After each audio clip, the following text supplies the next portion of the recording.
Okay, so I've been meaning to do a video of my fish room. I'm going to take you in there in just a second. This is my uh, African cichlid tank. They're small cichlids. They're juvenile, I call them. You got some mbunas in there, kenyes, um, and obviously there's a pseudodontis in there somewhere. I have a Corbinsis in there that's highly aggressive. He pretty much has been in there for about, I don't know, six years or so. He was attacking everybody in the tank, so we moved him out and put him in there. I got a bristlenose in there somewhere. If you take a look, I don't know if you can see the bristlenose. You might not be able to see him. He's hiding a lot. But these are some pretty fish. I actually rescued these guys. Looks like that's a convict I rescued from Vance. Actually, I think 5 of these fish in there are rescues from Vance, and as you can see, they're doing really, really good. African cichlids are my favorite. I got a couple of those tanks, you'll see, but these are the juveniles. I bought the mbunas as a breeding pair. They change colors, and now you have to really look to see which one's a male or female, but that's what mbunas do. As you can see, they want to eat. Obviously, they always want to eat. That one there is a Mangino cichlid, I believe it's called. Yeah, so he's the only one that's oddball. It's kind of a mixed tank. When I rescue fish, obviously you have to figure out where you're going to put them eventually for their final home, but I will figure that out eventually. This is the one we have in our living room. I mean, our kitchen, I'm sorry. It's been there for a while. It's a beta tank. Beautiful blue beta. The neons, they kind of hide in the bottom. I got 3 cories in there. The neons are back there. You can see them. There's some minnows at the top there that get along really well. Now the beta, when you want to do beta tank, is make sure you put them in with fish that are smaller than him. Make sure you give him a lot of space at the top. As you can see, he's chasing them a little bit, but usually he's spry in the morning.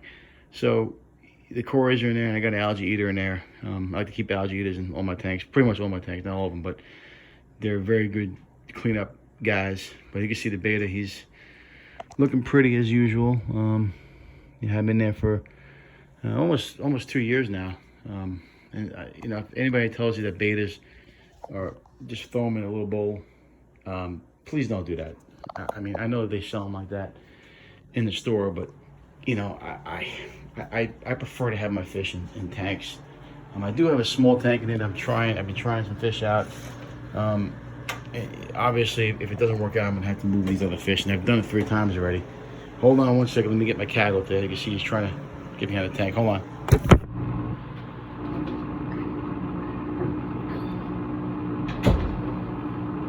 Sorry about that. Getting back to the fish room. Obviously, this is when you walk in the fish room, come right in to your left is an angelfish tank. As you can see, my Dalmatian there. Beautiful tank. Planted tank. I keep my angelfish with angelfish or docile fish that don't attack. There are about 11 in there. Sometimes they say it might be overstocked, but I keep the tank 2 filters, and I got a sponge filter in there. There's a big pleco. I might have to move him somewhere somehow. Once I get my certificate and move on to, I'm hoping to get a place where I could keep all my tanks. Rent the place out, commercial property, commercial space, and do something with the fish tank. I need some bigger tanks. I don't want to put a bigger tank in this room. All my tanks are freshwater as well.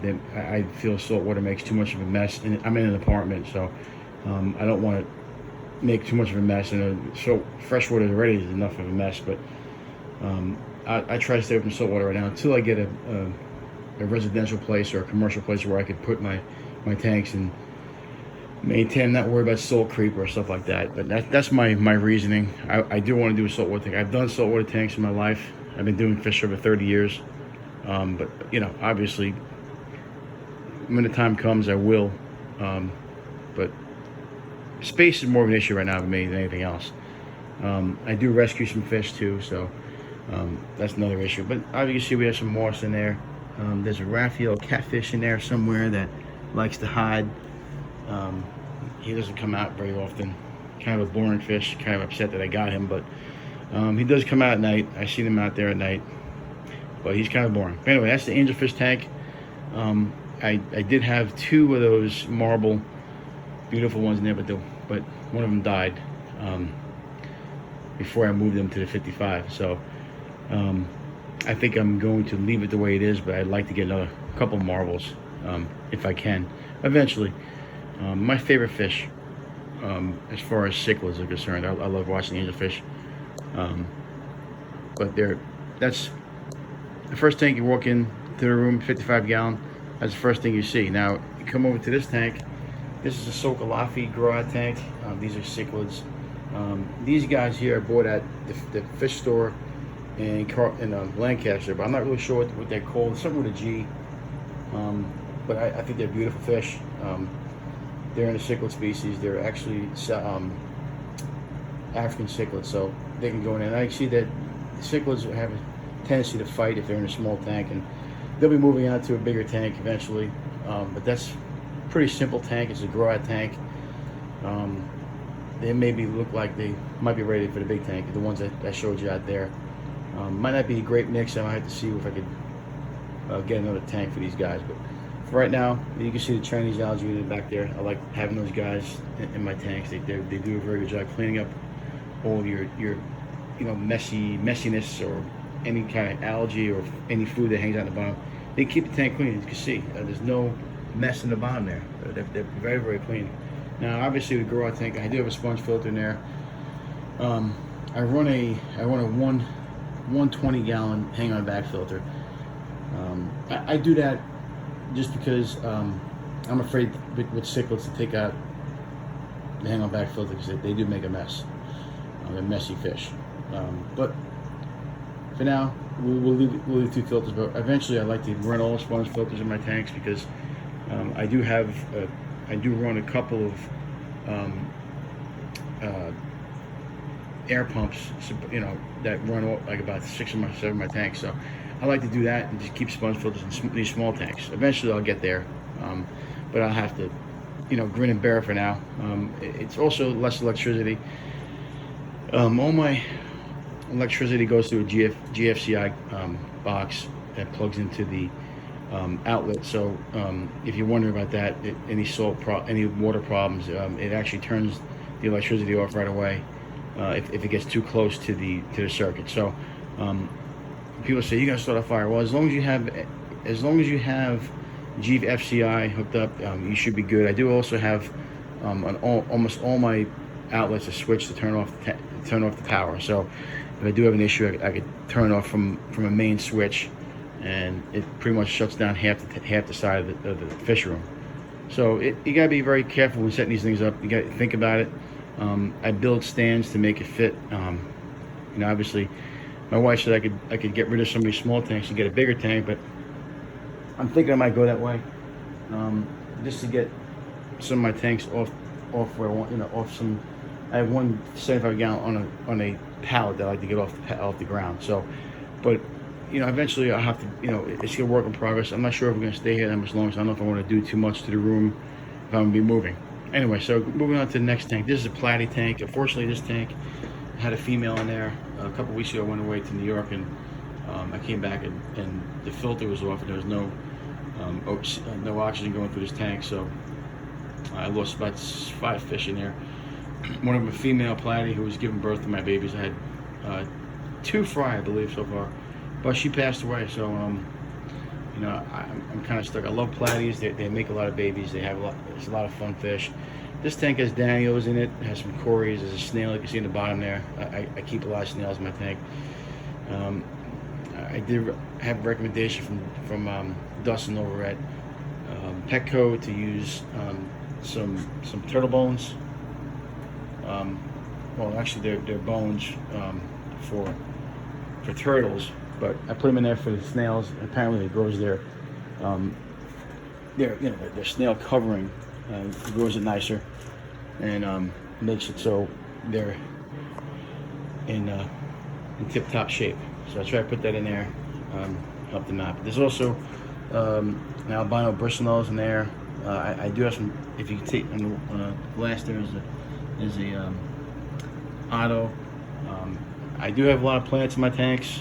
It feeds the tank more oxygen. It's good for the fish. Less waste too. And cories are in there somewhere. They're floating around. They like to hide. But that's the platy tank. There's some babies in there. Obviously, they're growing out. They'll be growing pretty soon. I'm hoping to have more babies here soon. If I can't, I might go buy, just get a female, and start having babies again. So I do have fry from other fish, but the platies are the ones that make a lot, and they're easy to sell. So that's one of my favorite tanks. I really do. I like that tank. I like the Damios in there. A lot of activity. Okay, so the bottom tank here is a grow out, another grow out tank for angelfish. Now, unfortunately, the angelfish in there that I had in there that you can see is banged up. He's being treated for Melafix right now, and because I had added one of Vance's. He's on this group too. One of Vance's cichlids that I was told wasn't vicious, but apparently he lied, or didn't lie. He wasn't supposed to be vicious, but I put him in that tank to get him away from the other cichlids, and he's actually an electric yellow cichlid, but he didn't make it, and he messed up the angelfish. Now he's gone, but this guy here, he's still alive, and we're gonna keep treating him until he gets better. Like I said, with angelfish, I made a mistake of putting another fish in there. I like to keep angelfish by themselves. It's just because they just, once they lose those fins, it makes it hard for them, and they barely survive. Most of the time, 99% of the time, they don't survive. So I'm hoping that this one makes it. But like I said, he's been treated with Melafix. Hopefully he's gonna be good. Now this is my blue Acara tank. Now the blue Acaras seem to be hiding. They're in there somewhere. But I have a big size gourami in there, black skirt tetra. You see a red-tailed shark. Bumblebee catfish are in there somewhere. There's some bumblebee barbs. They're kind of aggressive. I don't keep them with the other barbs, so that tank is kind of aggressive. Once the blue Acaras get big, I'll have to move them out. They get a good 10 inches. They're beautiful fish. You see him, there's one right there. He's hanging out. He's looking to eat, of course. But he's pretty. They're pretty fish. I have a clown pleco in there somewhere hiding, and a sailfin bristlenose in there. I don't know where he is, but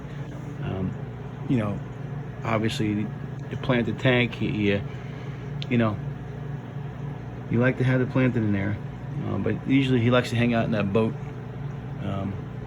But this is a very active tank, as you can see. Lots of swimming around. This tank is meant to be for a pea puffer. Unfortunately, I haven't been able to get pea puffers, and I was asking Dustin the other day about him. He says he doesn't know when they'll be able to get them. So we're going to keep asking. Obviously, we want to move these little guppies out of there. There's little babies in there, you can see. That's the babies from the last guppy I had in there. Actually, the guppy that he just passed away. She just passed away. Guppies don't last long. They kind of come and go. But these guppies are getting big. We'll have to move them out to the big guppy tank. But for right now, the guppies are in there with a pleco, and I think I got a snail in there somewhere. If he didn't escape, which they kind of do sometimes. Watch out for them. But yeah, that's gonna be a pea puffer tank once they get pea puffers. I don't know when they get them, but like I said, I'm looking for the snail. I'm making sure the snail. I'll go down in here and look to see if he's in there. A lot of times they like to hide, but they tend to like to come out of the tank, and then you find them on the floor somewhere, and then you got problems. But I don't see him in there. But there's a lot of moss. But I'll move it around here in a second once I get in there. You hope they didn't get out. They look behind the tank. I don't see anything back there. So, all right. Anyway, moving on to the next tank. This is a rainbow fish tank. It's heavily planted. I actually just moved some plants out of there, and so because it had so many damn plants. But there are actually a bunch of fish in there. Now, if you look at the one barb there, I got this from Franklin Feed. They were going to be, they didn't look so hot, so I said, you know, let me bring those home because they're pretty. They're called Mahicula barbs. They're black spotted barb. They told me they wouldn't get that big, but as you can see, they're mighty big. Didn't think they would get that big. Obviously, I got rainbow fish in there. You got some blue tipped tetras who are back there. They get kind of big too. I also have scissortail rasboras. There's a bunch of cories in there. You can see one of them right there, the panda cory. He's hanging out at the bottom. There's a Chinese algae eater right there. I like to have those, like I said. Also, Buenos Aires tetras. I got my favorite fish. I really love the Emperor tetra. Obviously, they were hanging out there somewhere. It's like right there. They get pretty big. And, you know, something with tetras is that sometimes you gotta know which ones you get. So some of these guys get big. If you're running a small tank, you obviously don't want to put a Buenos Aires in there because they'll outgrow that tank, and obviously they'll keep on growing. But I think they're pretty much a full grown right now. You can see the Buenos Aires with the red tips right there. He's kind of big. I did clear some of these plants out yesterday to make some more room. The moss, you can see, is growing all over the place. The wife is supposed to take care of the plants, but obviously she doesn't do her job anymore, so I break her chops all the time to do it. But eventually I will have her come in here and do some plant maintenance. I try to do it, but I'm not as good as her. Yeah, moving on to the next next tank. And by the way, this one has a yellow bristlenose too. It's a albino, and there's a lot of cories in there. Cories hanging out in that rock, but they'll come out when feeding time or at night. You want to keep your temperature about 78 degrees with these guys. You know, cories especially, you keep it as low as you possibly can. But with the rainbows in there and the mixed fish, you want to keep it fairly neutral to all the fish. Getting down here, this is a goldfish tank. I had to add that filter in there because I was running a sponge filter and I had an algae issue, and I used some algae fix and it got it off the sides. There's still some in there, but it got so cloudy in there that I had to use the hang on back filter to get most of that stuff out of there. As you can see, it's cleaning pretty good. Goldfish are a mess. You know, you got to clean the tank at least once a week. The goldfish are actually, they're feeder goldfish. They're rescued. They'll get bigger, but we'll have to, you know, we'll figure out what we're gonna do with them when they get bigger. For now, they're happy in there. I also got some. I got a snail in there somewhere. There is a albino bristlenose, and I got some celestial pearl danios in the bottom. They're small. If you look really close, you can see right there in the bottom. You can see one of them there. They're kind of hiding out in the back. There it goes. They're pretty little fish. That tank can keep about 76 degrees around there, because pearl danios like a cold too with the goldfish. Moving on to the next fish. Next tank is my tiger barb tank, which I love tiger barbs. These guys are my favorite. I got about 10 of them in there, in a 20 gallon. I like to get them to a bigger tank, obviously, or actually, but there's one albino in there. There's a purple head, this is right there, purple head barb. These are beautiful fish. I got some cribinsis in there that like to hang out. They're pretty much the leaders of the tank. There's one back there if you take a look. Beautiful colors. And there's one of somewhere house hiding. I also got cooler galoches in here. I don't know if you see them in there. They usually don't come out unless you feed them, but sometimes they'll be active. They're like little long worms. I don't see them in there right now, but like I said, they hide. There's a Chinese algae eater back there. I'm trying to find, if you look close enough underneath that rock there, there's a clown pleco. He likes to hide and chill. I don't see the coolie loaches, so let me find one in there. He like to bury himself sometimes. There's the other Crebensis if you look close enough right behind that rock there. Very pretty fish. One of my favorites.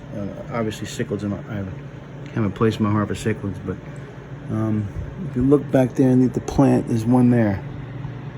You can't really see him good enough, but there he goes. That's the coolie loach. There's 3 of them in there. They're bottom feeders. They're great fish to have. But that's one of my favorite tanks too. I mean, I love the barbs. They're a lot of fun. This is a 20-gallon. Now this is a baby barb tank. This tank is a lot of fun. I got these all when they were babies. They're beautiful mixture of, I got gold barbs in there. I got the purple head barbs, which will get bigger. We'll get like that size. There's 3 of them in there. I got rosy barbs in there that I actually got at a auction. There's a couple cories in there. I got ottos in there somewhere hiding. There's a snail in there somewhere. Well, actually, the snail died. He's out of there. So there's a bunch of barbs. Odessa gold barbs. There's an algae eater in there. There are rosy barbs. There's ottos. I said that already. And cherry barbs. There's yellow ones that they like to hide. You don't see them that often. And there's also a checker barb in there. So there, if you look close enough, you can see the ones in the back of cherry barbs. They're cool, right there. I think it allows you to build up. I had to get some ottos. They're working in there somewhere. So that's a baby barb tank, I call it. Moving up to this tank. This is just a mixed tank. Obviously, there's plants all over the place. I'm not a big fan of duckweed. As you can see, I got duckweed all over the place. But this is a pretty active tank. I got a bunch of mix in there.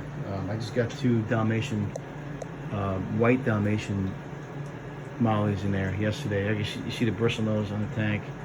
There's some phantom tetras in there. There's a black molly. There's a black spotted molly. I actually put some Melifex in there last night because I was having some issues with. It looks like the mollies get the cloudy eye, but he's only got one eye, which is kind of weird. But I threw some Melifex in there to make it better for them. There's some layer tail mollies in there. There's some red eye tetras. There's a rummy nose tetra, which I got by accident. They're kind of different. They're different species of rummy nose. I got swordtails in there. Looks like one of them is pregnant. I just had a bunch of babies out of there. A couple of days ago, I took them all out. There's actually, I found some swordtail babies in there yesterday, hiding in the duckweed. And that's one of the good things about having duckweed. If you have live bearers, you can see the baby up there in the corner. It's a molly baby. But the good thing about having the duckweed is that they can hide in the duckweed. It's always good to have some plants in your tank if you know you're gonna have live bearers. You know, swordtails, mollies. I like this tank. There's some good tetras in there too. I have some red tip tetras. It's just a really nice tank to look at. The plants are kind of jumbled up in there. Again, I can get the wife in here to take care of the plants, but she will eventually. And there's also an upside down catfish in there. He likes to hide. Another one that likes to hide, doesn't come out of the plants. There's big Chinese algae in there. He might have to go to the big tank eventually.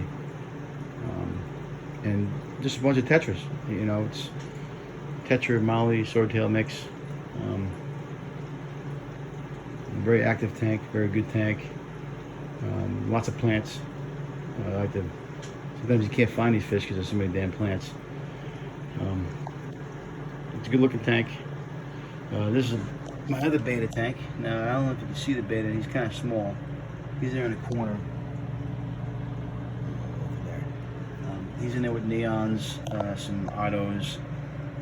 They got some blackbeard algae in there. Obviously, not what I want to see, but I'll fix that. There's a snail in there, and there's a red-tailed tetra.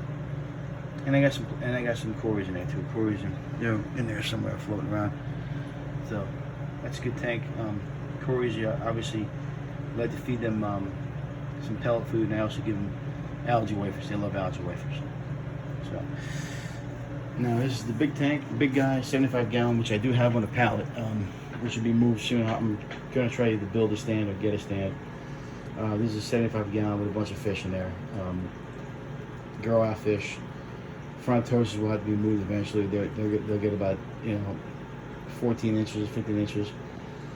That one peacock there on the top, the black one, he had to get he got stuck in a rock. It was a plastic rock, and he was in the hospital tank for a while. But as you can see, I got some frontoses in there, some peacocks. There's a couple mixed. There's a couple of haps in there. People say you're not supposed to mix these fish. I get it to a certain point, but they pretty much get along in here. There may be some issues on occasion, but it's cichlids. The funny thing is, I do have a red-tailed shark in there too, who's a monster. I don't know where the hell he is, but he's hiding somewhere. But he's been with me for a long time. I had to move him. I had to separate those two because they were very aggressive. As you can see back there's a Leporhinus fasciatus. There's a red-tailed shark there floating around back there. And of course parrotfish are in there. They kind of hold their own. They kind of stay inside there. But there you have it. There's the big cichlid tank, and I've been criticized before about the substrate. Like I said, I don't plan on staying here, so we're going to be moving once I get. This tank was an emergency setup actually, because I had a 55 gallon blow on me. So this was actually a setup that we had put together real quick. And obviously I have to build a stand now, get this thing off the ground. But as far as their substrate, some of these fish are rescue fish, and I have to get them obviously to a different tank. There's a flower hornet that I got from Petco that someone told me was not a flower hornet, it was something else. It was a mixed peacock. So now I'm stuck with him. Now he seems to be getting along with little fish in there, but if he does get kind of feisty, it looks like it's a hybrid type of deal. I'll have to move him eventually. So, but I know people will be critical of it. Oh, you shouldn't have these fish in these tanks. You know what? I've learned over the years, nothing's perfect in this hobby. I mean, you could put two of the same species in there and they'll still fight. You put two of the same, loving fish and they'll still fight. So as long as you're a good fish keeper and you pay attention to your parameters and you pay attention to the fish, there's no reason why you can't mix some of these fish. Obviously, not 100% perfect, but what is perfect in the aquarium world? There is no perfection. There's nothing. So, do I think the substrate is the best? No. I want to move them to a sandy tank, and Frontoses I'm going to move eventually to their own tank.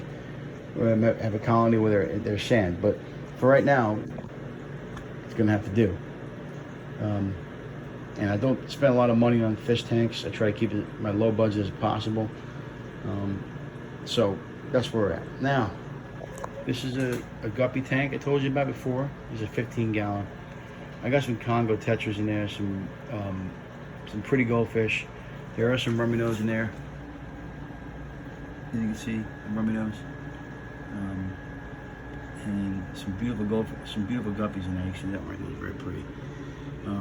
The mama one just died, but you can see that they're in good shape. They're looking to eat again, of course.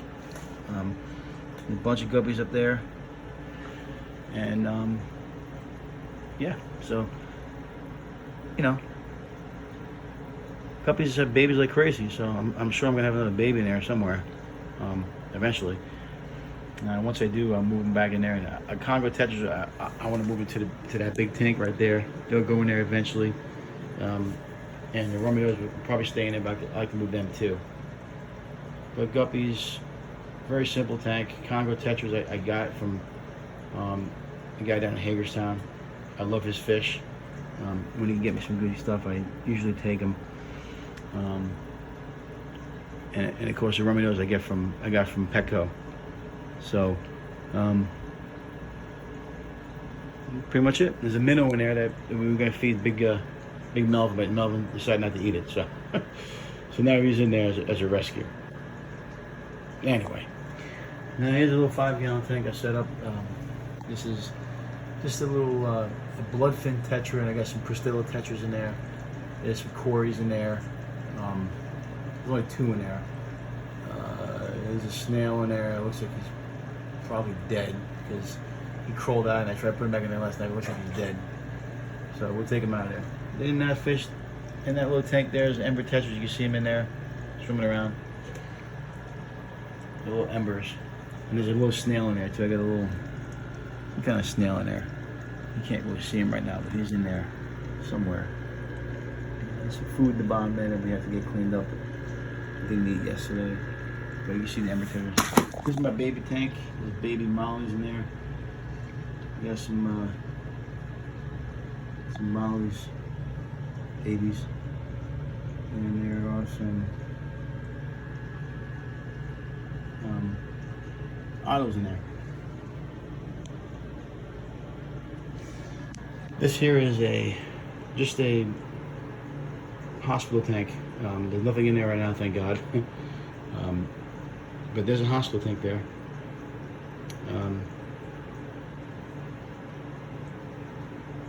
Now, I like to move this into a different, I like to get that tank on a stand with this tank here. I'll eventually do that and move it back into that corner so it's out of the way. It's kind of in the middle of the room. So that's pretty much it. Your fish room. I spent a lot of time in here. Now, the last tank is I got this one for about 75 bucks. It's a 55-gallon hexagon. Big Melvin there is a fish I rescued from Vance. I believe it's a Malaysian cichlid. I don't know what kind of cichlid. I was trying to actually get a hold of him today, find out what kind of fish it is. But Big Melvin's in there by himself because he can't be friends with anybody. But I should attack everything that comes in there. But he's a beautiful fish. You can see how big he is and how beautiful he is. We'll have to move him eventually, but right now he's going to stay in there until whenever we get more room. But he's a mean son of a bitch. So I try to keep him separate. I put some fish in there to help him be more, nicer to fish, but it didn't work. Now this tank, by the way, this is the first tank I have that has a canister filter. I used the canister filter, and I'm actually pretty impressed with it. I actually like it. I normally use hang-on back filters, but I actually got this one for free with the tank, so I actually kind of like the way it doesn't make a lot of noise, and it's kind of out of the way. So anyway, that's my my fish room, and any questions, any comments, let me know. And let me know if you want any fish, because I got some babies there that I can give up. I have been trying to sell them, but if I can't sell them, obviously I'll give them away. But there's a bunch of fry in there. Hopefully they get big enough to get rid of. All right, there you have it. Have a good day. See you next time.